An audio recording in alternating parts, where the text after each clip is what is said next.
नमस्कार विद्यार्थियों। राजकीय महाविद्यालय राजगढ़ चूरू द्वारा संचालित ऑनलाइन क्लासेस में एक बार फिर से आपका स्वागत है।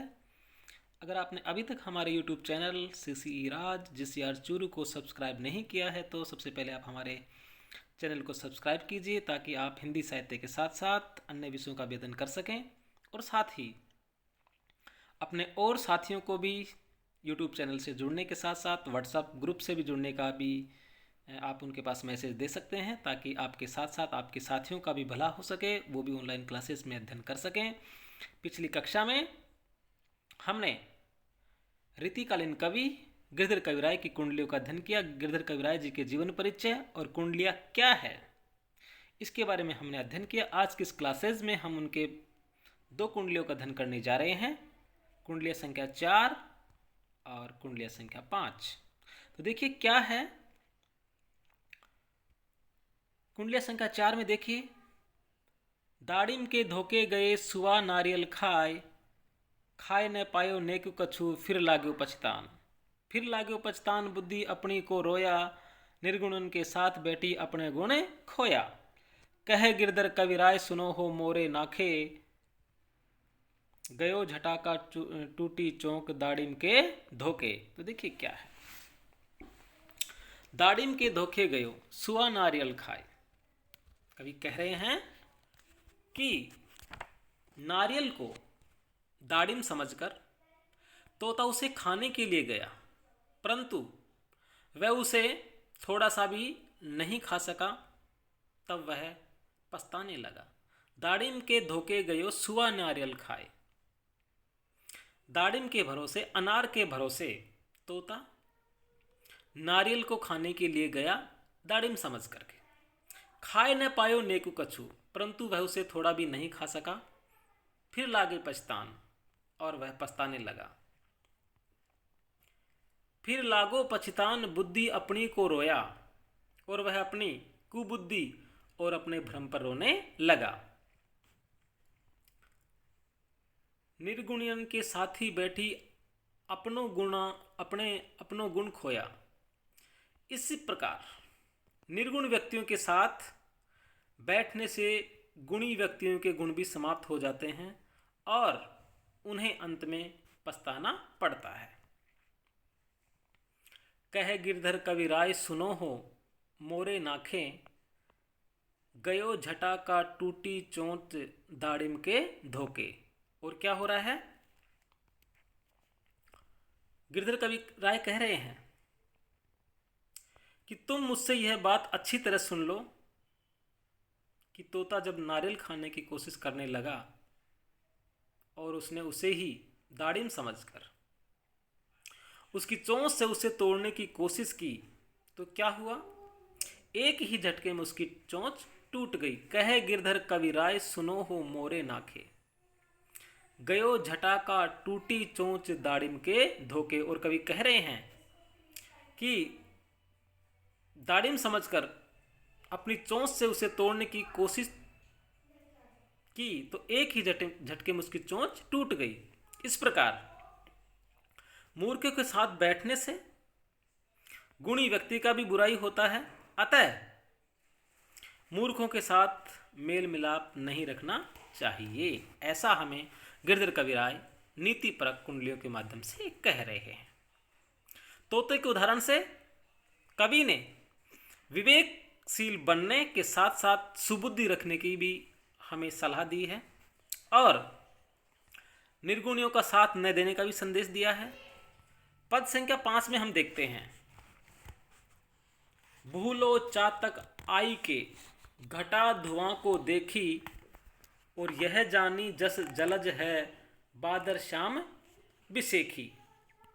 देखिए क्या है, कवि कहते हैं भूलो चातक आई के, घटा धुआं को देखी, कि धुएं के गुब्बारे को देखकर चातक ने उसे बादल की घटा समझा, तब यह सोचकर कि वह जल से भरा हुआ काले रंग का बादल है। घटा धुआं को देखी, यह जानी जस जलज है बादल श्याम बिसेखी, यह सोचकर कि यह जल से भरा हुआ काले रंग का बादल है। प्यास बुझाने के लिए वह उसके पास तोड़कर गया। बादर शाम बिछे की देखी तोता को धायो।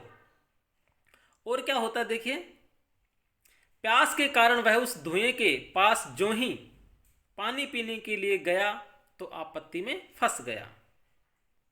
एक दिन संकट परे कौन काके घर आए, कह गिरधर कविराय धुआं को यह फल पायो। और जो जल को तू गयो सोई नैनन जल आयो।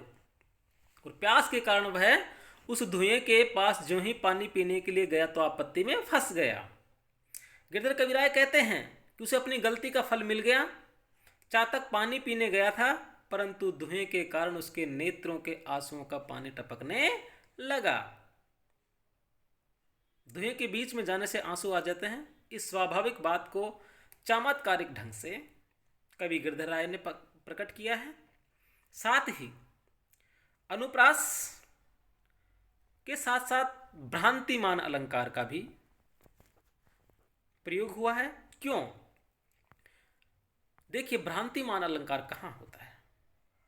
जहां हम भ्रमवश या भ्रम के कारण एक वस्तु को दूसरी वस्तु समझ लेते हैं, वहां भ्रांतिमान अलंकार होता है।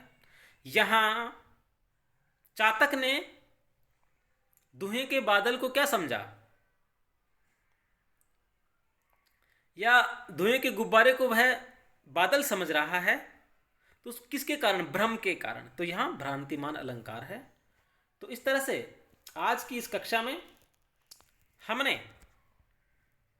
गिरधर कविराय जी की 2 कुंडलियां, कुंडलिया संख्या 4 और कुंडलिया संख्या 5 का अध्ययन किया, जिसमें कुंडलिया संख्या 4 में गिरधर कविराय ने निर्गुण लोगों के संग न रहने की हमें सलाह दी है, क्योंकि उससे व्यक्ति स्वयं की ही हानि करता है। जैसे तोता नारियल को दाड़िम समझकर अपनी ही चोंच का नुकसान करता है, ऐसे ही व्यक्ति को विवेकशील होना चाहिए,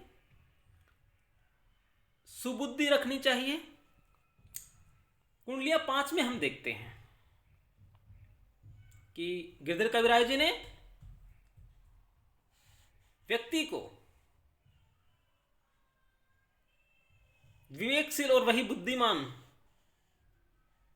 होने की बात कही है, सचेत रहने की बात कही है, भ्रम में न पड़ने की बात कही है। तो हम भी कई बार भ्रमवश एक वस्तु को दूसरी वस्तु समझ लेते हैं, विवेक धैर्य से हम काम नहीं लेते हैं। तो गिरधर कविराज जी की कुंडलियों से आपको धैर्य रखना है, विवेकशील बनना है, अपनी बुद्धि से सचेत रहना है।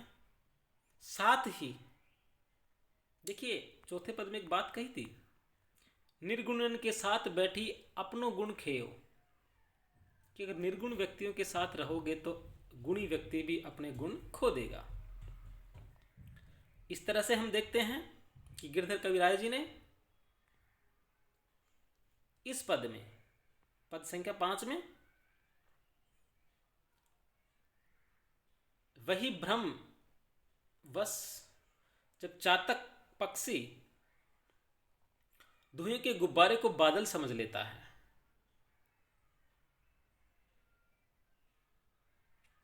इससे वह अपनी प्यास तो बुझा नहीं पाता, लेकिन उसकी आंखों से जरूर पानी बहने लगता है, आंसू बहने लगते हैं। तो इस तरह से गिरधर कविराय जी ने हमें यह संदेश दिया है कि व्यक्ति को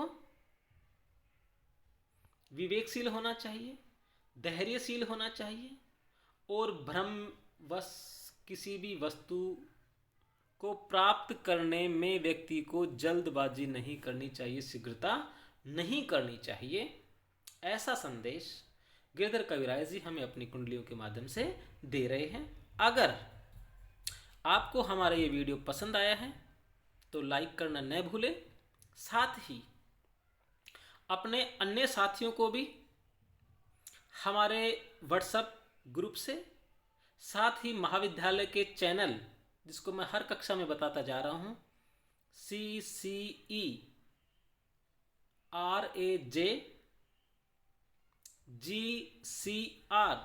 चूरू क्लासेस के नाम से आप यूट्यूब पे सर्च कर सकते हैं। और जब आपको हमारा चैनल आप सर्च करते हैं तो चैनल को सब्सक्राइब करना न भूलें, ताकि आप हिंदी साहित्य के साथ साथ अन्य क्लासेस का भी अध्ययन कर सकें। अगली कक्षा में हम फिर से गिरधर कविराज जी की कुंडलियों के साथ ही आएंगे। तब तक के लिए नमस्कार, धन्यवाद।